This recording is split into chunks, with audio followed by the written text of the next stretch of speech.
Bienvenue à Un café avec ton pasteur. Ce matin, je veux faire un récapitulatif de ce que nous avons vu par rapport à Gédéon et le changement dans la vie de Gédéon. Et si je pouvais commencer par une phrase, c'est « Une vie transformée transforme le monde ». Dans ce que nous avons vu cette semaine, quel changement pouvons-nous observer dans la vie de Gédéon? Premièrement, il reconnaît la grandeur et la majesté de Dieu. Alors, lorsqu'il dit « Malheur à moi, car j'ai vu l'ange de l'Éternel face à face », il est en train de dire « J'ai été exposé à ce qui est parfait, ce qui est saint, ce qui est majestueux. » Ce Dieu dans lequel nous trouvons aucun mal et que dans sa présence, aucun mal ne peut rester ou subsister. Donc, reconnaissant la grandeur et la majesté de Dieu, il est exposé à sa propre vie, parce que la lumière de Dieu expose qui nous sommes vraiment, et il reconnaît son péché.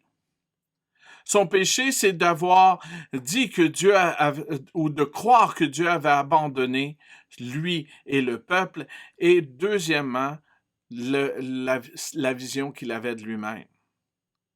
Et il est repentant. Et il est reconnaissant de la grâce et de la paix qui lui est offert en bâtissant l'autel. Bâtir l'autel signifie, c'est un geste d'adoration, un geste de louange, un geste d'abandon à Dieu. Et de dire, je vais me souvenir que j'ai rencontré Dieu. Ça, c'est le premier autel qu'il bâtit lorsqu'il voit l'ange de l'Éternel sous le térébinthe. Il est un homme transformé.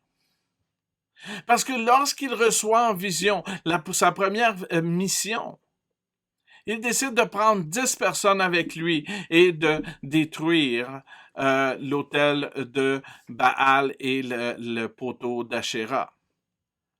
Donc, il décide de mettre à terre ce qui n'est pas de Dieu, d'enlever de sa vie, de la vie de la maison de son père, ce qui n'est pas de Dieu, et il le remplace par l'autel, qui est une signification, une représentation de la présence divine, du Dieu d'Abraham, d'Isaac et de Jacob, le seul vrai Dieu. Donc, il obéit au Seigneur.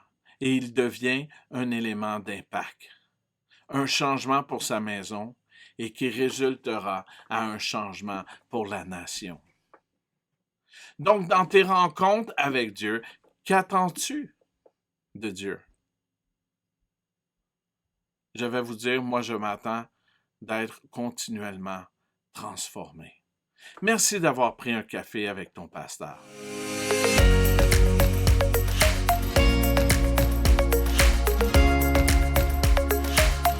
Reste béni.